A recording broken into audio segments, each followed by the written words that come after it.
E aí, pessoal, como estão? Vamos começar mais uma semana. Dessa vez, semana 5. Os conteúdos, né, que aqui a gente consegue perceber relacionados a essa semana é o processo de metropolização, êxodo rural, conurbação, densidade demográfica, gentrificação, urbanização, meio ambiente, paisagem e planejamento urbano. Para a gente entrar dentro de todos esses conteúdos, a gente vai seguir o seguinte tema: o processo de urbanização nos países desenvolvidos e subdesenvolvidos.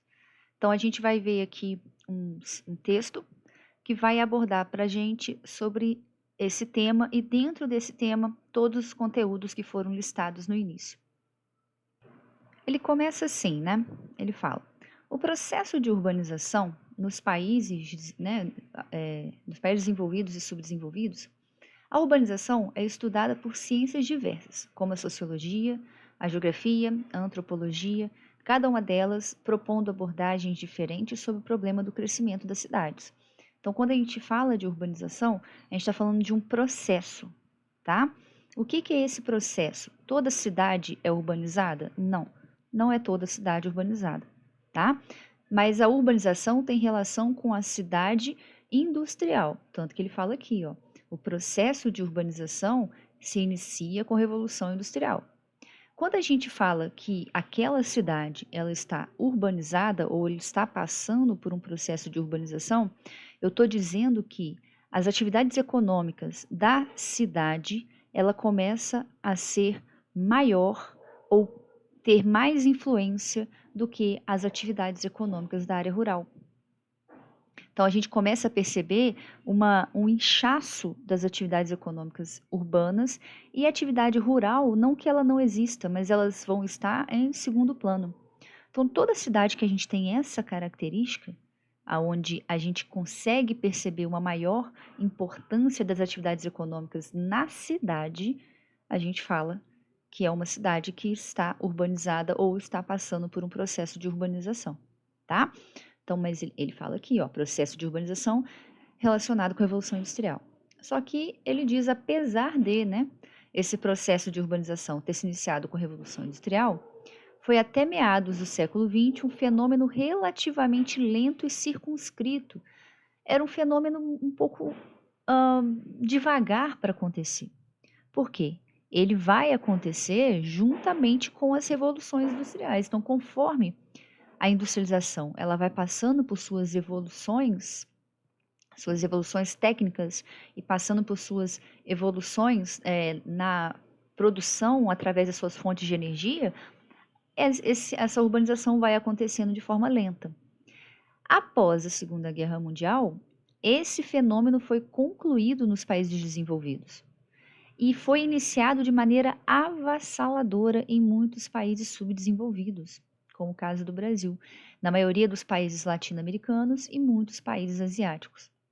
O continente africano ainda é pouco urbanizado, mas nós temos países urbanizados, como a África do Sul, alguns países da parte norte da África, como a Líbia, né, o Líbano, alguns são sim urbanizados. Mas aqui está a grande diferença. Aonde foi lento e circunscrito foi um fenômeno que ocorreu em países desenvolvidos. Já em países subdesenvolvidos ou emergentes, a gente vai ver uma urbanização acontecendo de forma abrupta, avassaladora, rápida e que vai trazer alguns problemas, tá? Depois ele fala: os fatores atrativos da urbanização em países desenvolvidos estão ligados basicamente ao processo de industrialização em sentido amplo, ou seja, às transformações provocadas na cidade pela indústria. Então, no caso dos países desenvolvidos, a urbanização seguiu a evolução que a indústria trazia para a cidade. Então, foi evoluindo os processos industriais nas suas revoluções respectivas, a gente vai ter cidades sendo evoluídas, né, junto com essa evolução industrial. Então, ele vai concluir, ó, nos países desenvolvidos, o processo de industrialização passou por diferentes etapas. Primeira, segunda, terceira revolução industrial, quarta, né, que a gente está chegando em mais uma, e foi evoluindo gradativamente.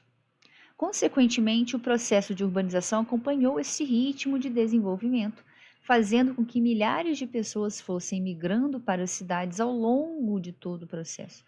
Então, a gente conclui o seguinte, que nos países desenvolvidos, a urbanização ocorreu de maneira lenta e gradativa, assim como a industrialização, contribuindo para a criação de infraestruturas urbanas. A gente não quer dizer que lá na Revolução Industrial no Reino Unido, as cidades eram todas equipadas, não. Elas tinham problemas. Mas como foi feito, né, foi um processo mais lento, eles conseguiram, de certa forma, suprir os problemas que foram aparecendo, né, problemas de infraestrutura básica, assim, né, como saneamento, a questão de ah, proliferação de doenças, né, poluição, enfim, são coisas aí que foram sendo sanadas ao longo do processo de urbanização mais lento. Mas aí a gente tem também a característica dos países subdesenvolvidos. Vamos dar uma olhada. Já nos países subdesenvolvidos, a urbanização também acompanhou o ritmo da industrialização. Ok, faz parte, urbanização é relacionado à indústria. Porém, como esse processo ocorreu em um curto espaço de tempo, foi possível perceber que a urbanização ocorreu de maneira rápida e desordenada. Aqui tem relação principalmente com os países de industrialização tardia, aqueles que se industrializaram após o século XX, como o Brasil, por exemplo, que começou a se industrializar a partir da década aí de 1940. Né? Poderia ter algumas indústrias antes, óbvio, né? Mas a industrialização pesada, né, o planejamento, né, a parte de infraestrutura para a industrialização acontecer foi a partir da década de 40. E como foi muito rápido, um processo de poucos anos, 20 e poucos anos, a gente vai ver uma urbanização que ocorreu também em 20 e poucos anos e vai mostrar aí cidades urbanizadas extremamente desordenadas. Aí ele vai. Sendo assim, as cidades que ao receberem grandes fluxos migratórios não se encontravam preparadas para o rápido crescimento urbano, o que causou a formação de espaços segregados, comum em grandes cidades. Estou falando do Brasil porque o Brasil é um exemplo, mas outras cidades de outros países também, principalmente asiáticos e latino-americanos. O espaço segregado é aquele espaço dividido, separado. A gente tem na sociedade uma separação econômica e ela vai ser refletida no espaço onde essa pessoa vive. Então, a gente vai ter condomínios fechados de luxo, a gente vai ter favelas. Uma coisa que, em regiões onde o desenvolvimento urbano foi mais lento e gradual, não quer dizer que não vai ter bairros mais pobres e bairros mais ricos. Mas a diferença entre esses dois tipos de bairros é menor. Então, quando a gente fala de espaços extremamente segregados, a gente está falando realmente da pessoa que vive no lixo, que vive com esgoto a céu aberto, que vive sem nenhuma infraestrutura urbana, e aquelas pessoas que vivem de uma forma muito melhor, tá? E aí ele vai e fala: as favelas são uma característica marcante desses espaços, onde se observa a reduzida oferta de água encanada, rede de esgoto, pavimentação de vias e iluminação pública, a gente pode colocar aqui também, né? São poucos exemplos, mas que mostram que essas pessoas não vivem de forma adequada dentro da cidade. A cidade não absorveu essas pessoas e, infelizmente, elas vão se instalar onde der, né? Outros problemas encontrados nas cidades dos países subdesenvolvidos são elevados índices de desemprego, aumento da violência urbana e economia informal, que isso aqui é muito comum. Porque aquelas pessoas que não são absorvidas pela cidade, pela área urbana, elas não vão conseguir emprego, elas vão atrás da economia informal, que é muito forte e muito grande em países subdesenvolvidos, como o Brasil, né? A gente vê que a maior parte das pessoas vivem aí na informalidade, ou seja, no subemprego. Elas trabalham, mas não vão ter os benefícios que uma pessoa de carteira assinada vai ter, tá? Aqui eu vou ter uma tabela, né, que ele mostra para a gente as maiores concentrações urbanas na década de 70, em 2015. Por que que ele vai comparar para a gente? Ele vai comparar porque na década de 70 a gente tem aí no topo, né, das maiores concentrações urbanas da cidade, tá? Depois a gente vai ver que a região metropolitana é diferente porque atualmente a maior região metropolitana do mundo é Tóquio ainda, só que a cidade é apenas uma parte dela. Lá na década de 70 era sim Tóquio, seguido de Nova York. Ou seja, duas cidades de países desenvolvidos. Depois vem aqui Xangai na China, que é um país subdesenvolvido como o Brasil, mas ainda assim aparece outra cidade japonesa, tá? Depois vem mais uma de subdesenvolvido, depois vem mais uma cidade desenvolvida como Londres, Paris, depois vem mais uma subdesenvolvida e depois vem Los Angeles. O que eu quero mostrar para vocês? Que num processo de 35 anos, 35 não, né, gente?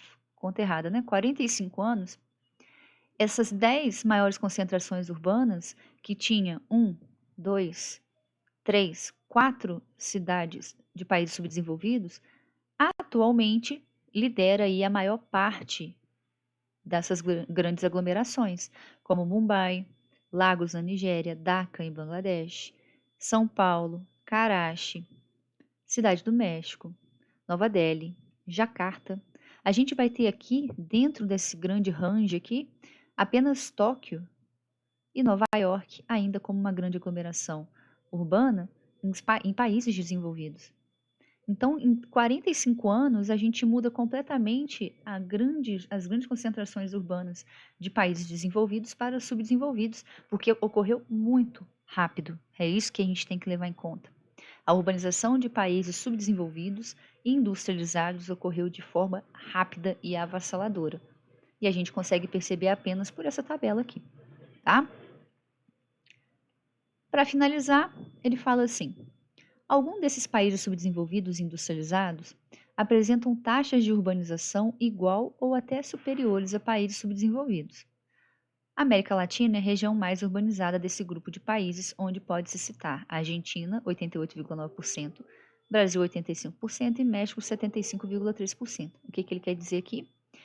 Que, se a gente pegar a quantidade de pessoas que vivem em áreas urbanas, a gente vai ver que alguns países subdesenvolvidos e industrializados, a gente vai ter maior parte deles vivendo em áreas urbanas. E aí ele dá o exemplo da Argentina, que 88,9% da população vive em áreas urbanas. No Brasil, 85% da população vive em áreas urbanas. E o México, 75,3% vive em áreas urbanas. Mas aí eu coloquei uma observação aqui do lado. O que é área urbana para o Brasil? Cada país vai ter um conceito diferente. O Brasil não fica diferente disso. O IBGE diz que área urbana é qualquer sede de município, independente do tamanho e infraestrutura desse município.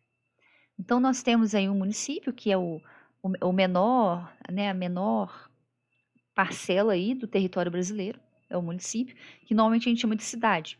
Mas a cidade é só uma parte desse município, tá? O município ele vai abranger a parte urbana e a parte rural, tá? Então, quando eu falo município, eu estou falando de tudo.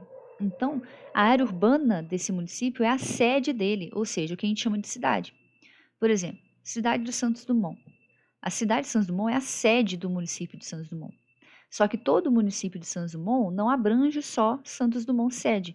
Ele vai abranger os distritos, como Mantiqueira, Dores do Paraibuna, Serra, Formoso, tá? Aí é o município inteiro. Mas a área urbana né, do município de Santos Dumont é a cidade de Santos Dumont. Os distritos não são áreas urbanas. Juiz de Fora é a mesma coisa, onde eu moro. Juiz de Fora é município, ele vai ter, além da sua sede, que a gente chama de Juiz de Fora, a gente vai ter mais distritos que não fazem parte da área urbana, que é Sarandira, Torreões, Rosário de Minas, tá? Então a gente vê o seguinte: para o IBGE, área urbana é qualquer sede de município. E esse município pode ser de qualquer tamanho e qualquer infraestrutura, o que vai fazer com que muitas pessoas que vivem em pequenas cidades de 3.000, 2.000 habitantes sejam contabilizadas como vivendo em área urbana, e às vezes a cidade não é urbanizada. Lembrem que urbanização é um processo onde as atividades econômicas da cidade elas são mais importantes ou elas têm maior representatividade do que a da área rural. E a gente vai ter cidade que vai ter muita representatividade da área rural e vai ter sua área urbana? Não, seria errado. Mas enfim, é a forma, o conceito, como é colocado aí, e por conta disso, o Brasil tem 85% da sua população vivendo em área urbana, tá? Nos países subdesenvolvidos, não industrializados, localizados predominantemente na África e na Ásia, há baixos índices de urbanização, devido à predominância das atividades primárias. Perceberam que eu acabei de falar? Ó, não tem urbanização ou o índice é muito baixo porque a predominância das atividades econômicas são primárias, ou seja, são rurais. Então, naquela cidade que as atividades rurais elas são predominantes ou são tão importantes quanto atividades econômicas na cidade, de comércio e serviço, não é urbanizado. Mas enfim, né? Não é o conceito que o Brasil usa. Outra parcela desse grupo de países tem apresentado intensa urbanização, em razão ao intenso processo de êxodo rural, ou seja, né? Êxodo rural é a fuga das pessoas do campo para as cidades. Por que existe a fuga? É decorrente do baixo padrão de vida no campo e da falta de uma política governamental que promova a fixação e o acesso das pessoas à terra, tá? Então aqui a gente tem um texto até bom, né? Ele é bem simples, mas ele explica tudo que a gente precisa, tá? Sobre a diferença da urbanização de países desenvolvidos e subdesenvolvidos. E a gente citou aí vários conceitos importantes. Temos aqui, né, um vídeo interessante para ser lido, para ser visto, desculpem, que eu já coloquei no formulário para a resposta aí das nossas atividades. Vamos olhar agora as atividades, né? Ver quais são as questões. Não vou responder, mas vou ajudar. Vamos lá. A primeira questão, ele fala assim: com base no cartoon abaixo, explique como funciona o processo de gentrificação. É um conceito muito importante da gente entender. Acontece principalmente em cidades grandes, urbanizadas, que em algum momento a gente vai ter uma modificação aí do espaço urbano, tá? Imagina aqui, né? A gente está vendo um desenho onde um grande empreendimento, né, um grande prédio, chuta uma casinha. O processo de gentrificação é algo que tem relação com esse cartoon, sim. Imagine uma região que em algum momento, né, do crescimento urbano tinha uma relação residencial, era uma área, de certa forma, não muito procurada, mas a gente vai ver que em cidades, áreas urbanas, as regiões daquela cidade, elas podem sofrer diferentes valorizações. Vai chegar num ponto que, por conta de alguma questão, alguma área que não era valorizada comece a ser valorizada. E aí a gente vai ter uma revitalização daquela área para que aquela área se torne valorizada novamente. E aí a gente vai ter o processo de gentrificação, tá? Então, se você não consegue fazer a questão de cabeça, a gente tem duas coisas. Ou você procura aí o que é gentrificação, ou você clica nessa fonte aqui, ó, que ele fala pra gente, é um texto sobre, né? E também vou deixar, além desse vídeo meu, mais alguns vídeos complementares, provavelmente um falando sobre gentrificação. Mas é importante, tem relação com o que eu falei aqui. Vamos ver o número 2. O número 2 fala assim: o processo de urbanização está diretamente ligado à industrialização das sociedades. Percebe-se tal afirmação no fato de cada uma das sucessivas revoluções industriais terem sido acompanhadas por sucessivas explosões demográficas em diversas cidades do mundo. Sobre o processo de urbanização associado à industrialização, julgue as afirmativas com V para verdadeira e F para falsa. Então, ele está falando que aquele processo de urbanização é ligado à indústria. A gente viu isso no texto. Urbanização é o processo em que as atividades econômicas da cidade se tornam mais importantes ou com maior influência do que as atividades econômicas da área rural. Então, se tem a revolução industrial, ela modifica, cria-se uma nova revolução, obviamente as pessoas vão ter mais atratividade das atividades econômicas da área urbana e vão ir atrás das áreas urbanas. É isso que está dizendo para gente. Então, vamos ver aqui, ó. 1. A primeira revolução industrial foi caracterizada pela forma democrática com que ocorreu, distribuindo-se por todos os grandes países do mundo que passaram por acentuados índices de urbanização das suas cidades, a primeira revolução industrial aconteceu em todos os grandes países do mundo. Será que a primeira revolução industrial não foi uma coisa setorizada, circunscrita, né? Uma coisa um pouco interna em determinado país? Vamos ver a 2. A urbanização é um processo mais recente nos países subdesenvolvidos em virtude da industrialização tardia de suas economias. Tem relação com o que a gente falou. 3.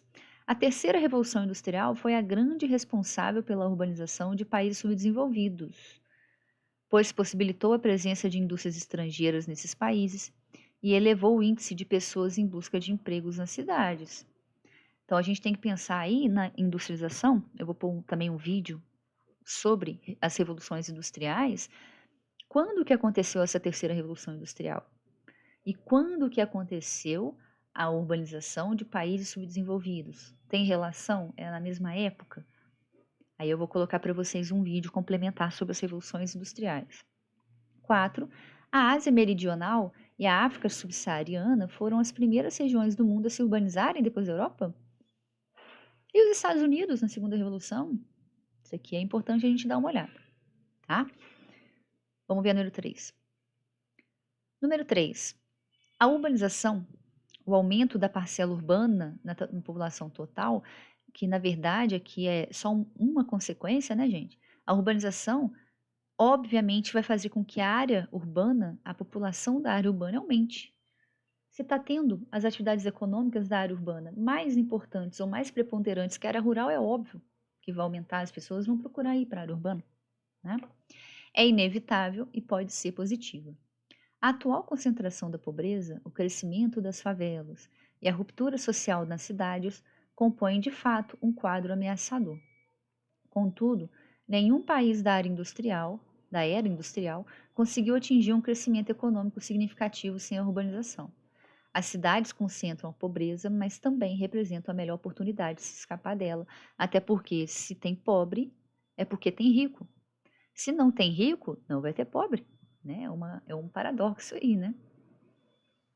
Vamos ver as perguntas. Assinale a alternativa que apresenta uma afirmação coerente com os argumentos do texto. No mundo contemporâneo, ou seja, no mundo atual, os governos devem substituir políticas públicas voltadas ao meio rural por políticas destinadas ao meio urbano? A gente tem que simplesmente esquecer a área rural? Será que é importante isso? B. A urbanização só terá efeitos positivos nas economias mais pobres se for controlada pelos governos, por meio de políticas de restrição ao êxodo rural? Será que a gente vai ter uma urbanização melhor se a gente evitar a migração para essas cidades? Letra C. A concentração populacional em grandes cidades é uma das principais causas da disseminação da pobreza nas sociedades contemporâneas. Aqui ele fala da concentração populacional. Ela é uma das principais causas da pobreza? E letra D, os benefícios da urbanização não são automáticos, pois há necessidade da contribuição das políticas públicas para que eles se realizem. E aí? Né? Vamos tentar, né, relacionar o texto ali em cima com a afirmativa que a gente vai colocar, porque tem que ser coerente com o argumento do texto. Coerente quer dizer que tem que ter relação. Se o texto fala sobre isso daqui, ó, que é a alta concentração de pobreza, o crescimento das favelas, a ruptura social nas cidades compõem de fato um quadro ameaçador. Contudo, nenhum país da era industrial conseguiu atingir o crescimento econômico significativo sem urbanização. As cidades concentram a pobreza, mas também representam a melhor oportunidade para escapar dela. Então, qual que é a relação? Qual que está relacionando mais, tá bom? Número 4. A questão da moradia no Brasil, em especial nos grandes centros urbanos, é um problema social que ocorre em muitos municípios. Sobre essa questão, estão corretas as afirmativas abaixo, exceto. Então, a gente tem que achar a única que não tem relação com isso aqui. Mesmo tendo diversas opções de moradia, áreas impróprias para ocupação, como as margens de rios, encostas de morros, são escolhidas por alguns grupos populacionais, principalmente por razões culturais e afetivas. As pessoas procuram viver em margem de rio, em costa de morro, porque é afetivo? Elas acham que aquilo ali tem relação com a vida dela? É cultural? Misericórdia, né? Vamos ver a letra B. As ocupações em áreas irregulares e a ampliação e surgimento de favelas são consequências de um processo de urbanização desordenado e sem planejamento. Tá óbvio. C. Em muitas situações, as pessoas que não conseguem obter renda suficiente para custear sua habitação acabam utilizando as ruas da cidade como espaço de moradia. Óbvio, né? D. A questão da moradia no Brasil não se restringe à falta de uma casa para as famílias. Ela é muito mais ampla e envolve problemas relacionados com a ausência de saneamento básico, asfaltamento de ruas, iluminação pública, redes de água tratada. Ele está falando, né, que a questão da moradia, toda vez que a gente fala de questão de alguma coisa, questão ambiental, questão da moradia, questão, sei lá, qualquer uma, de reforma agrária, a gente está falando de coisas em que geram muitos questionamentos e muitos problemas. E pouco se propõe soluções. Quando propõe soluções, não são devidamente colocadas, né? Então, questão da moradia, né? Questão das pessoas terem um local para viver de forma digna, tá? Tá dizendo aqui que não é só a falta da casa. Muita gente tem um teto, mas eles não vão ter infraestrutura como saneamento básico, vive próximo a esgoto a céu aberto, não tem ruas asfaltadas, não tem luz na rua onde vive, não tem água encanada que sai da torneira, tá? A gente tem que achar errada, ou seja, a mais esquisita aqui, né? Porque é tão óbvio essa questão que aquilo que dá mais sensação de coisa esquisita é a resposta errada. Então a gente tem que achar essa daí. E a última questão, uma questão discursiva, fala assim: em 2001, aproximadamente metade da população mundial já vivia em áreas urbanas. Estima-se que, em 2015, 80% da população urbana mundial estará residindo em grandes cidades da América Latina, da Ásia e da África. Explique as causas desse intenso processo de urbanização que vem ocorrendo nos países subdesenvolvidos nas últimas décadas. Então, ele está pedindo as causas do processo de urbanização de países subdesenvolvidos. Lembra, processo de urbanização é quando as atividades econômicas da área urbana se sobrepõem às da área rural. Então, quais são as causas para que isso ocorra nos países subdesenvolvidos? A gente vai escrever aqui, tá? Espero que vocês tenham entendido. Até